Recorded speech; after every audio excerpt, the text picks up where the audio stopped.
Welcome back to Meghan and Harry Tales, where we challenge the noise and uplift the truth. I'm Adrian, and today we're calling out yet another absurd media spin, this time about Prince Harry reportedly wanting to drop Mountbatten-Windsor and adopt Spencer, his late mother's maiden name.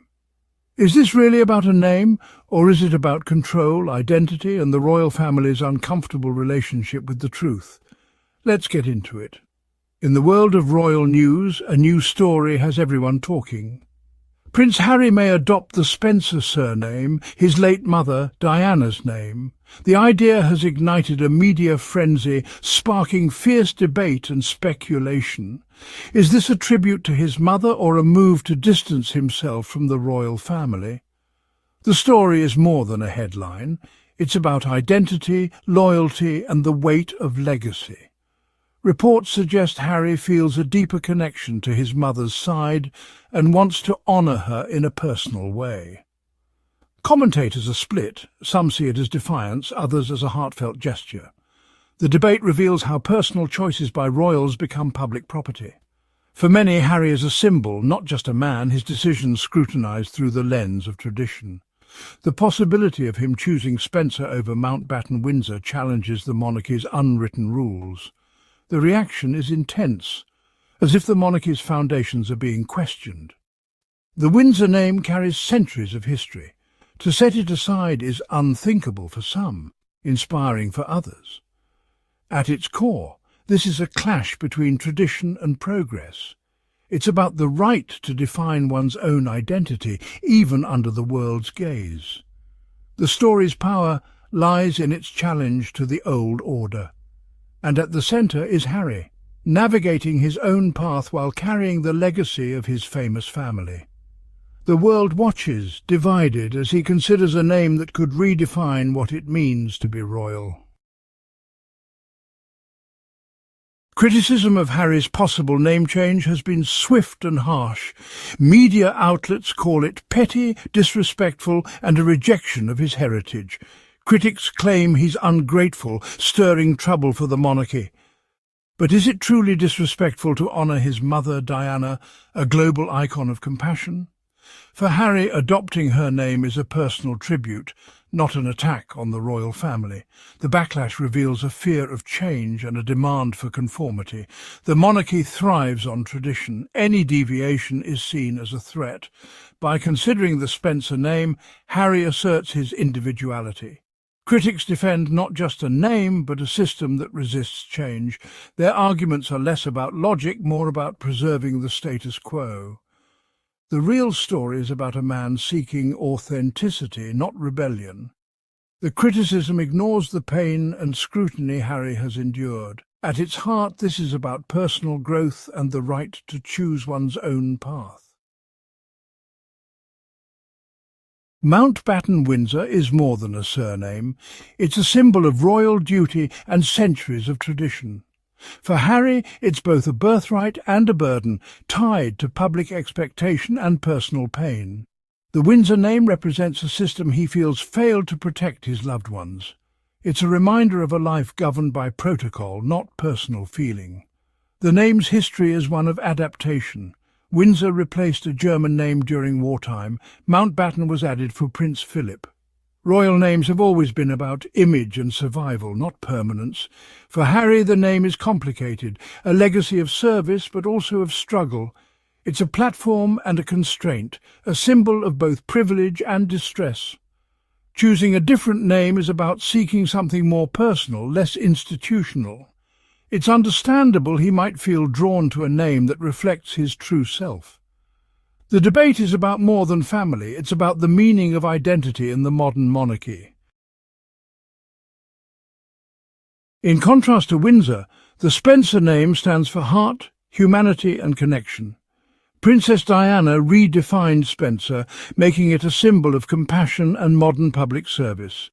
Her legacy was about emotion over protocol, independence and challenging tradition. For Harry, embracing Spencer is about honouring his mother's spirit and values. It's a statement that empathy and personal connection matter more than rigid tradition. The Spencer legacy is visible in Harry's work, from the Invictus Games to mental health advocacy. He follows in Diana's footsteps, connecting with people through openness and vulnerability. Adopting the Spencer name would affirm the man he's become, not change him. It would align his identity with his actions and values. For Harry, it's a tribute to the woman who shaped him most. The name would make official what he already lives every day. It's about love, not just duty. The Spencer name is a symbol of breaking the mould for genuine good.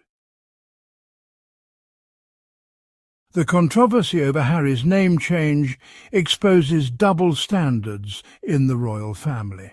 Other royals have chosen different names or titles without backlash. Princess Anne's children, for example, live without royal titles. Their choices were praised, while Harry and Meghan's are criticised. The rules seem to shift depending on who's involved. Business ventures by other royals have faced less scrutiny than Harry and Meghan's work. The monarchy is a brand, but not everyone is allowed to benefit equally. This uneven treatment makes it impossible for Harry and Meghan to win public favour. Their desire for privacy is called hypocrisy, their new life an attack on tradition. The criticism is less about actions, more about who they are. The Spencer name debate is just the latest example of this double standard. It's not what Harry does, but who he is, that draws controversy. Amid the noise, Harry's approach is thoughtful, not impulsive. Reports say he sought guidance from his uncle, Charles Spencer, showing respect for family and history. Earl Spencer, guardian of Diana's memory, understands the pressures of both families. Consulting him shows Harry isn't rejecting one family for another, but seeking balance. This is not a man burning bridges, but building a new path with care. The media often paints Harry as reactive, but his actions reveal reflection and maturity. He's weighing his choices, considering their impact on his family and his mother's legacy. Trusted voices, not critics, guide his decisions. His relationship with the Spencers offers support outside royal confines. By seeking advice, Harry roots his choices in love and history, not spite. His journey is about honouring the past while building a future. In the end, this is about more than a surname. Harry's actions, not his name, define his legacy. He's a devoted husband, father and advocate for causes close to his heart. Whether Windsor or Spencer, his character remains unchanged. His journey is about personal autonomy, the right to define one's own identity. Stepping back from royal duties was an act of self-preservation and courage. The public's reaction reveals our own struggles with tradition and change. For some, Harry's path is inspiring. For others, it's a threat to the old order. His story is a focal point for debates about power, identity and modern family. Ultimately, Harry seeks peace and dignity, honouring his mother in action, not just name. He's choosing service on his own terms, guided by compassion. True royalty is about character, not titles. By standing up for his family, Harry sends a message of hope and courage. His journey shows the enduring power of forging one's own destiny. So the next time they try to spin a story about Harry's name as some act of confusion or spite, remember this. They're not upset about the name. They're upset about the power behind it. Thanks for tuning in to Meghan and Harry Tales. If you believe in autonomy, dignity and calling out royal hypocrisy, hit that like button, subscribe and share this with someone who's tired of the same old media script. I'm Adrian, and here we stand with truth, with Meghan and with Harry. See you next time.